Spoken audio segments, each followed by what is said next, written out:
দর্শক, ত্রয়োদশ জাতীয় সংসদ নির্বাচনকে সামনে রেখে আজ সারা দেশে প্রার্থীদের মধ্যে প্রতীক বরাদ্দ দেওয়া হয়েছে। সারা দেশ থেকে প্রতিনিধিদের পাঠানো তথ্যচিত্রে দেখুন বিস্তারিত। ত্রয়োদশ জাতীয় সংসদ নির্বাচনকে সামনে রেখে কুমিল্লা জেলার 11টি সংসদীয় আসনে 80 জন প্রার্থীদের মধ্যে প্রতীক বরাদ্দ সম্পন্ন হয়েছে। বুধবার সকালে কুমিল্লা জেলা প্রশাসকের কার্যালয়ের সম্মেলন কক্ষে রিটার্নিং কর্মকর্তা ও জেলা প্রশাসক রেজা হাসান প্রার্থীদের মধ্যে পর্যায়ক্রমে প্রতীক বরাদ্দ দেন। ত্রয়োদশ জাতীয় সংসদ নির্বাচনকে সামনে রেখে নেত্রকোনার 5টি আসনে 25 জন প্রার্থীর মাঝে প্রতীক বরাদ্দ দেওয়া হয়েছে। আজ জেলা প্রশাসকের কার্যালয়ে রিটার্নিং কর্মকর্তা ও জেলা প্রশাসক সাইফুর রহমান আনুষ্ঠানিকভাবে প্রার্থীদের মাঝে প্রতীক হস্তান্তর করেন। বরিশালের 6টি আসনে 36 জন প্রার্থীর মধ্যে প্রতীক বরাদ্দ দেওয়া হয়েছে। জেলা প্রশাসকের কার্যালয়ে আয়োজিত প্রতীক বরাদ্দ কার্যক্রমে বিভিন্ন রাজনৈতিক দলের প্রার্থী ও স্বতন্ত্র প্রার্থীরা উপস্থিত ছিলেন। নির্বাচন কমিশনের নির্দেশনা অনুযায়ী প্রার্থীদের হাতে আনুষ্ঠানিকভাবে প্রতীক তুলে দেন সংশ্লিষ্ট কর্মকর্তারা। কুষ্টিয়ার 4টি আসনে 25 প্রার্থীর মধ্যে প্রতীক বরাদ্দ দেওয়া হয়েছে। কুষ্টিয়া জেলা রিটার্নিং কর্মকর্তার কার্যালয়ে আজ সকাল 10টা থেকে শুরু হয় প্রতীক বরাদ্দের কার্যক্রম। এর আগে সভাকক্ষে উন্মুক্ত আলোচনা অনুষ্ঠিত হয়। ত্রয়োদশ জাতীয় সংসদ নির্বাচন উপলক্ষে ফেনীর 3টি সংসদীয় আসনের 26 প্রার্থীর মধ্যে প্রতীক বরাদ্দ দেওয়া হয়েছে। আজ দুপুরে জেলা প্রশাসকের কার্যালয়ে জেলা রিটার্নিং কর্মকর্তা ও জেলা প্রশাসক মনিরা হক প্রার্থীদের মধ্যে প্রতীক বরাদ্দ দেন। ত্রয়োদশ জাতীয় সংসদ নির্বাচনকে কেন্দ্র করে গাইবান্ধা জেলার 5টি আসনে 40 প্রার্থীর মধ্যে প্রতীক বরাদ্দ সম্পন্ন হয়েছে। আজ সকালে গাইবান্ধা জেলা প্রশাসকের কার্যালয়ে রিটার্নিং কর্মকর্তা মোহাম্মদ মাসুদুর রহমান মোল্লার আয়োজনে এই কার্যক্রম অনুষ্ঠিত হয়। নারায়ণগঞ্জে শান্তিপূর্ণভাবে প্রতীক বরাদ্দ হয়েছে। আজ বেলা 11টা থেকে দুপুর 1:30টা পর্যন্ত 47 জন প্রার্থীর মধ্যে বিএনপি, জামায়াতে ইসলামী, ইসলামী আন্দোলন, এনসিপি সহ বিভিন্ন দলের প্রার্থীদের মধ্যে প্রতীক দেন জেলা রিটার্নিং অফিসার ও জেলা প্রশাসক রায়হান কবির।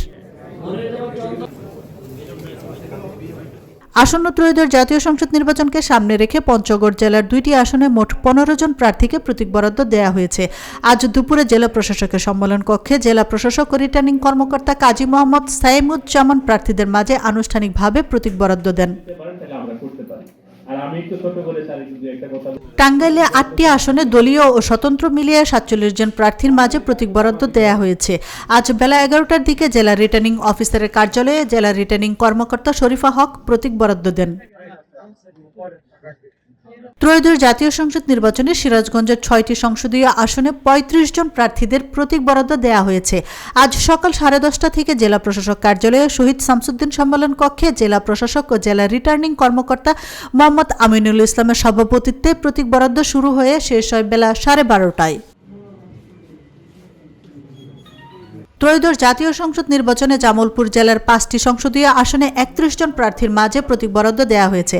আজ সকাল থেকে দুপুর পর্যন্ত জেলা রিটার্নিং কর্মকর্তা সম্মেলন কক্ষে আনুষ্ঠানিকভাবে এই প্রতীক বরাদ্দ দেন জেলা প্রশাসক ও জেলা রিটার্নিং কর্মকর্তা মোহাম্মদ ইউসুফ আলী।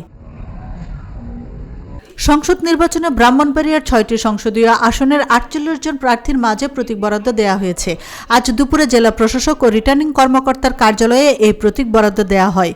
ব্রাহ্মণবাড়িয়া 2 আসনের আলোচিত স্বতন্ত্র প্রার্থী ব্যারিস্টার রুমিন ফারহানাকে তার কাঙ্ক্ষিত হাঁস প্রতীক বরাদ্দ দেওয়া হয়েছে। ত্রয়োদশ জাতীয় সংসদ নির্বাচনকে সামনে রেখে প্রার্থীদের প্রতীক বরাদ্দ কার্যক্রম অনুষ্ঠিত হয়েছে। আজ বরগুনা জেলা প্রশাসক কার্যালয়ে আয়োজিত এই কার্যক্রমে সভাপতিত্ব করেন জেলা প্রশাসক ও রিটার্নিং কর্মকর্তা তাসলিমা আক্তার। রংপুরে উৎসবমুখর পরিবেশে ত্রয়োদশ জাতীয় সংসদ নির্বাচনের প্রতীক বরাদ্দ দেওয়া হয়েছে। জেলা প্রশাসক কার্যালয়ে রিটার্নিং কর্মকর্তা জেলা প্রশাসক মোহাম্মদ এনামুল আহসান দিনব্যাপী 6টি সংসদীয় আসনের 44 জন প্রার্থীর মাঝে প্রতীক বরাদ্দ দেন। ত্রয়োদশ জাতীয় সংসদ নির্বাচনে চাঁদপুর জেলার 5টি আসনে 35 জন প্রার্থীর মাঝে প্রতীক বরাদ্দ দেওয়া হয়েছে।